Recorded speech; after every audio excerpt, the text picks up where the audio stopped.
What's stopping you? That's my question. What is stopping you from living to the fullest? The other day I was looking at two ladies on the tennis court and they were playing tennis. They were in their own world, right?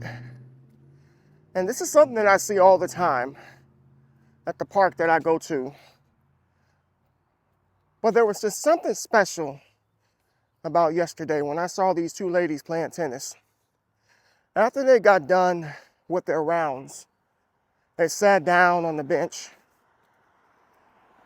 and they just started having a conversation, just relaxing after a grueling battle, exercising, enjoying themselves, so to speak, and just in their own world. And I think that many of us, we don't have that. Some of you get up in the morning, you have to work at 8 a.m., right? And you get up at 7:15, processing the fact that you're awake. Then you get up, brush your teeth, wash your face. Some of you shower the night before, some of you shower in the morning. And then you rush out the door, fighting traffic, only to show up 10 minutes late to work. But you don't get in trouble because apparently everybody shows up 10 minutes late because everybody is just doing things in the nick of time, rushing. And we just say to ourselves, I just don't have any time. There's no time in the day for me to do anything. I'm always racing against the clock. And let me tell you something. I know what that feels like. I've been there. I understand. But here's my challenge. What are you doing with the time that God has given you? What are you doing with that time that the Lord has bestowed upon your life? What are you doing with it? I'll tell you what, so many of us, I'm going to say it, we allow our time to be robbed. We do. By spending a significant amount of time on social media, by watching a bunch of news that just drains us mentally and emotionally. And we just don't enjoy life like people used to back in the day. You know, before social media, before smartphones, before any of that stuff. You go outside in your neighborhood, you hardly see kids outside playing anymore because they're stuck on their devices, watching TikTok, watching YouTube, all these different things, and they're not getting any fulfillment. None. No joy, no happiness. And we wonder why depression and anxiety are running rampant, not just in adults, but in kids too. Children are depressed. They're depressed, and it's profound because you would think, like, what does a child have to be depressed about? Like, what could they possibly be upset about? And I know, I get it, because I asked myself that question too. But when, again, you see that the quality of life is being zapped by all of the distractions, and people are not getting outside, people are not interacting with each other, the primary way of communication is text messaging, and people they're just avoiding each other because I think that there's just a deficit of human interaction, that people have just forgotten how to talk. People have forgotten how to meet up with each other, and we've become so distant. You know, we can sit here and blame the pandemic, but I think that this stuff began before that, but that right there just really gave people a reason to just leave people alone in general. But I want to encourage you all out there to analyze your life. You know, get a notebook, not your phone, but a real notebook. Get a notebook, and I want you to write down everything that you do in your day. When you go to work, if you have kids, when you take them to school, when you pick them up, if there are social media apps that you use, write them down, write them all down. Try to estimate how much time you spend on these apps. Do that, and then I want you to just really fill it out and say, man, what can I get rid of? What can I put down so I can actually enjoy myself, so I can breathe the breath of fresh air? Because let me tell you all something, life is short, folks. Like, how much time do you believe you actually have to live? And I would hate to live my life, the remainder of my life, sedentary in some virtual world that's not really real, but people have convinced themselves that it is, and that who they are in that virtual world matters more than who they are in real life. Some of you think that your real friends are online. And I'm not saying that you don't have any friends that are online, but there is nothing like sitting down and having a cup of coffee with somebody, or having lunch with somebody, laughing and looking each other in the eyes and feeling the aura and the emotion. You don't get that online. You just don't. Like, this was never meant to be a substitution for real life, because it's not a substitution for real life. It really should have never even been a thing, to be honest with you all. I just wish that social media didn't exist. Some of you may disagree and say, well, we need it. We can spread the gospel. We can do things that we couldn't do a couple of decades ago. And I'm not going to disagree with that. But folks, I believe that the cons heavily outweigh the pros. I say the cons heavily outweigh the pros when it comes to the internet. They have destroyed us so much, to the point that I just don't think there's no coming back as a whole. You know what I'm saying? Like, as a whole, as a people, I don't think we will ever get back to where we once were before social media, before the internet, before smartphones. The digital age has ushered itself in. It is here to stay. But however, as an individual, I do feel that we can take back our lives. I do feel we can increase our quality of life. We can enjoy and bring joy back to our life if we practice discipline. If we make the stand to put down what everybody else has decided to pick up, and what everybody else has decided to condone, and to say that it's okay, and to call normal. Because no, it is not normal to live your life on a smart device. It is not normal to post every single moment that you have on the internet.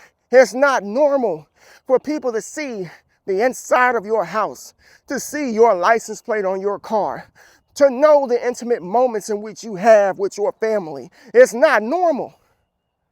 I just wish people would understand that our privacy, not only are there talks of our privacy being sold to people overseas and to those behind the scenes, we are willfully giving them our privacy. We are giving the keys of our life, not just your front door, but we are giving the keys to our life to strangers, inviting them into our lives so that we can get likes from people who are 1,000 miles away, so that we can get comments from people who really don't care whether we are alive or dead in the next week. So we can get validation from people who truly don't care about what's going on in our life, but they just saw something that they agreed with for a second, and then they scroll on to something else, and they've forgotten you. And you feel like you've been forgotten, so you feel like you have to keep posting to keep that feeling coming in. That ain't normal. And it's destroying us. But I just wish that people would see it. And I wish that people would accept it. And I wish that people would affirm the fact that I gotta do something different. I have to be diligent.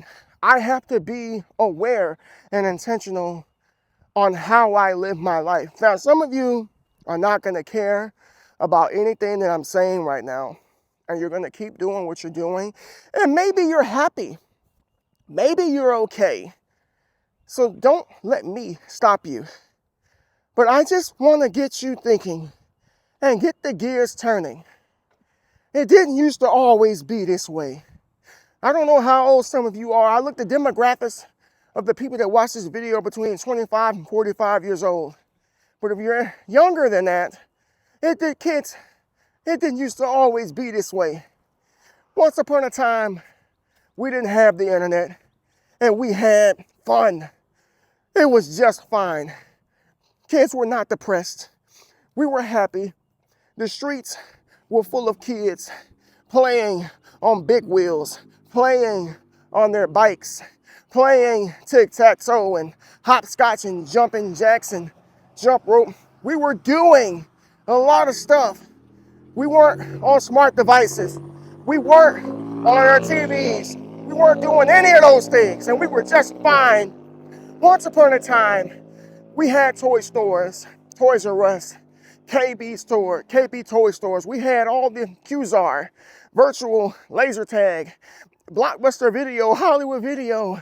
We've had so many things that I just wish that kids today could experience.